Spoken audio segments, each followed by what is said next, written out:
আসসালামু আলাইকুম রহমতুল্লাহি ওবরকাতুহু। সম্মানিত দর্শক, বাংলাদেশে তেল সংকটে পেট্রোল পাম্পগুলো প্রায় অচল। সরকারের পক্ষ থেকে বলা হচ্ছে যে কোনো সংকট নেই, পর্যাপ্ত তেলের মজুদ রয়েছে। কিন্তু তারপরও সরবরাহ ঠিক রাখা যাচ্ছে না। মানুষের মধ্যে যে উত্তেজনা দেখা দিয়েছে এবং মানুষ যেভাবে যে কোনো সংকটে মজুত করে, এক্ষেত্রেও দেখা যাচ্ছে যে ঘটনা তাই ঘটছে। কোনো গাড়ি বা কোনো মোটরসাইকেল হয়তো সকালে তেল ভরে নিয়ে গেছে। আবার বিকেলবেলা সেই তেল কোনো বোতলে বা ড্রামে সে জমা রেখে আবার বিকেলবেলা তেলের জন্য পেট্রোল পাম্পগুলোতে ভিড় করেছে। ফলে অন্যান্য সময় দেখা গেল যে পেট্রোল পাম্পে যদি সরকারি ডিপো থেকে তেল সরবরাহ করা হয়, যে তেলে ২৪ ঘন্টা চলে, সেই তেল এখন ৩ ঘন্টাতে শেষ হয়ে যাচ্ছে বলে সরকারের পক্ষ থেকে বলা হচ্ছে। অথচ মানুষের যে চলাচল এই সময়টাতে অনেকটা সীমিত। দ্বিতীয়ত সমস্যা হচ্ছে পেট্রোলে এবং অকটেনে, অর্থাৎ মোটরসাইকেল এবং প্রাইভেট যে কারগুলো রয়েছে এগুলোতে, যেগুলো হওয়ার কথা নয়। হওয়ার কথা না এই কারণে যে আমাদের গণপরিবহন সবই চলে ডিজেলে। তো ডিজেলে কোনো সমস্যা নেই, এবং যেটিতে সমস্যা হওয়ার কথা এলএনজিতে কোনো সমস্যা নেই। তারপর বিদ্যুৎ প্ল্যান্টগুলো চলে সেই ফার্নেস অয়েলে, এলএনজিতে এবং ডিজেলে, সেখানে কোনো সমস্যা নেই। অকটেন এবং পেট্রোলে যে সমস্যা হচ্ছে, এটা কোনো অবস্থাতে হিসাব মেলানো যাচ্ছে না।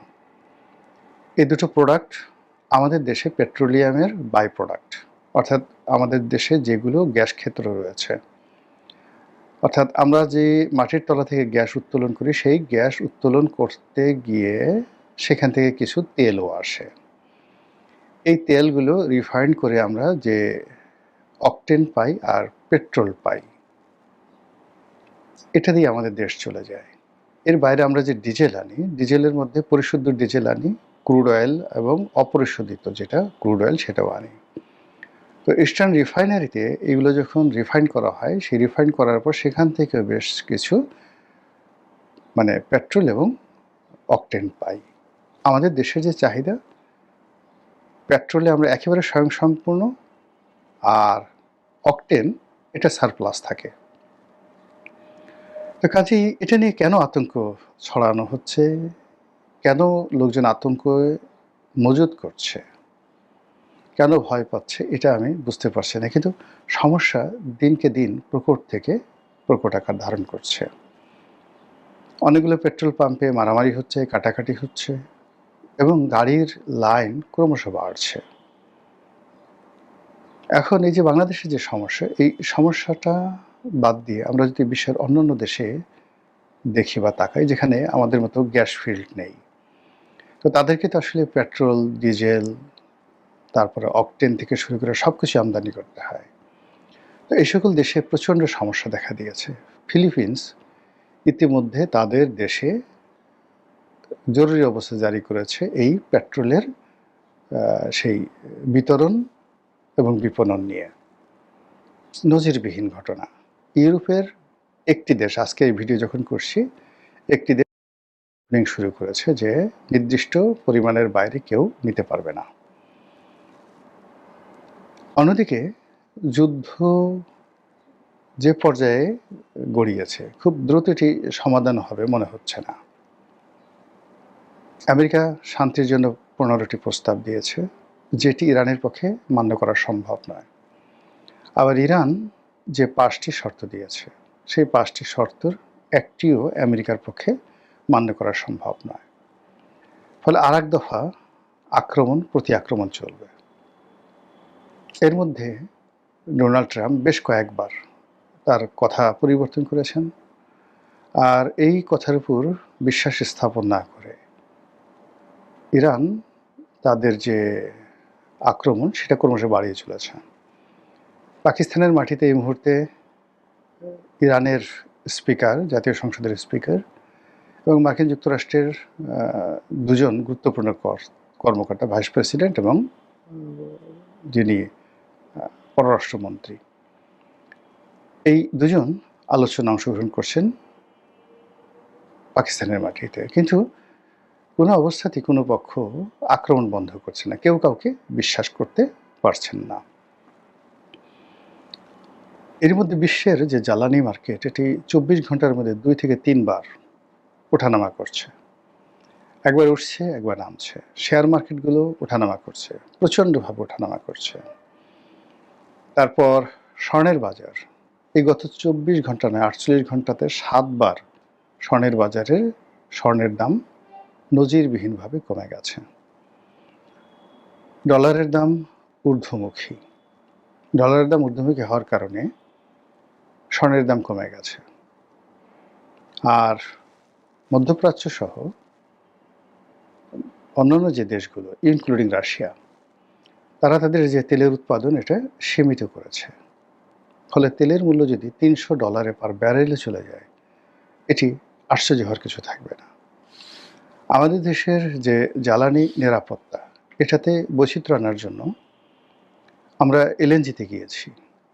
এবং আপনারা জানেন যে এলএনজি মধ্যপ্রাচ্যের যে দেশগুলো সাপ্লাই করে তাদের মধ্যে নাম্বার 1 হলো কাতার, এবং কাতারের সঙ্গে মূলত আমাদের এলএনজি আনার যে চুক্তি এটা ছিল। এর বাইরে সিঙ্গাপুরের যে স্পট মার্কেট, সেখান থেকে আমরা মাঝে মধ্যে কিনতাম।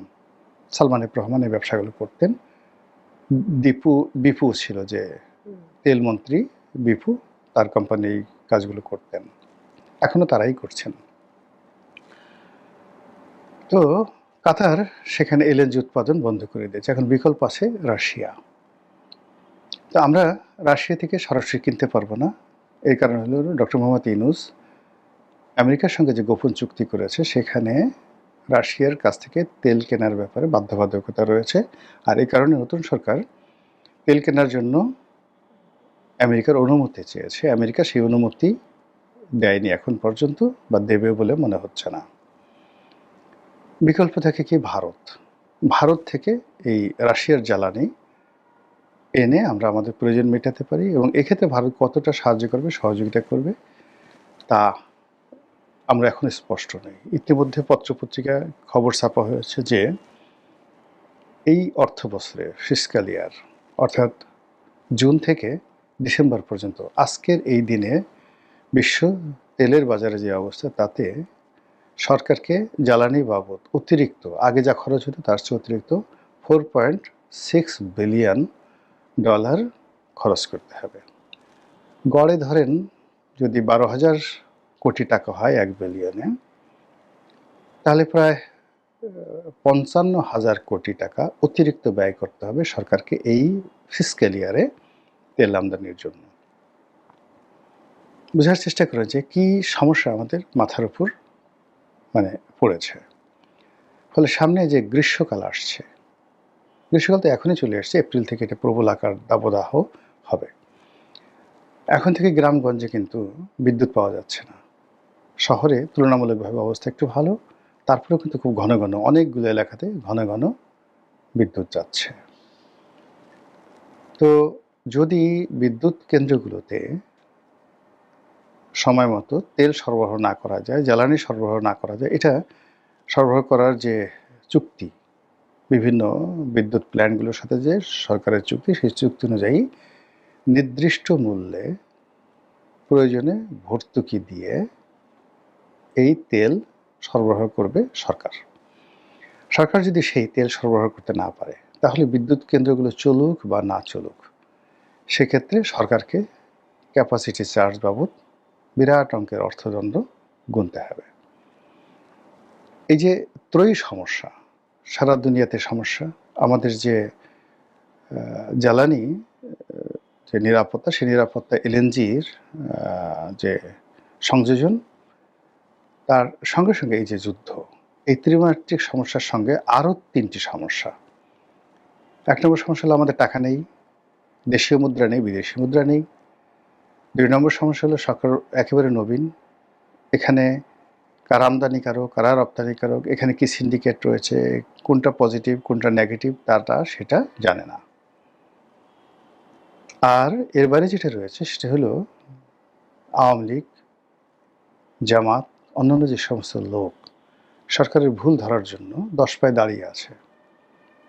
তারা প্রতি মুহূর্তে জনগণকে উত্তেজিত করে, বিভ্রান্তি ছড়িয়ে, নানা রকম ভুয়া তথ্য, অপতথ্য প্রচার করে রাজপথকে সয়লাব করে দিয়ে জনাব তারেক রহমান সাহেবের জীবন হারাম করে দেওয়ার জন্য প্রাণান্ত চেষ্টা করবে। এবং এক্ষেত্রে রাজনীতির যে চাণক্য নীতি আছে, সেই চাণক্য নীতির অমানবিক যে দৃশ্যগুলো, সেগুলো আমরা দেশবাসী দেখতে পাব। ফলে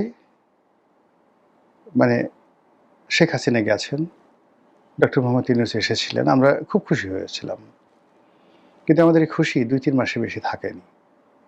আবার ডক্টর মোহাম্মদ ইউনূস গেছেন, জনাব তারেক রহমান সাহেব এসছে, আমরা খুব খুশি, ভীষণ রকম খুশি, আজকের দিন পর্যন্ত খুব খুশি। কিন্তু এই খুশি আগামী এপ্রিল মাসে, মে মাসে থাকবে না যদি এই তেলের যে সংকট এটি বাড়তে থাকে।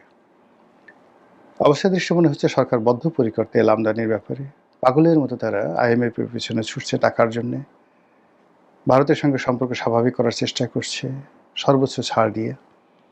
এবং তার প্রেক্ষিতে ঘাটাঘাট করে আওয়ামী লীগের অনেক নেতার জামিন হয়ে যাচ্ছে। ইনু ভাই, মেনন ভাই, তারপর সেই শামসুদ্দিন চৌধুরী মানিক, ওনাদের জামিন হয়ে গেছে।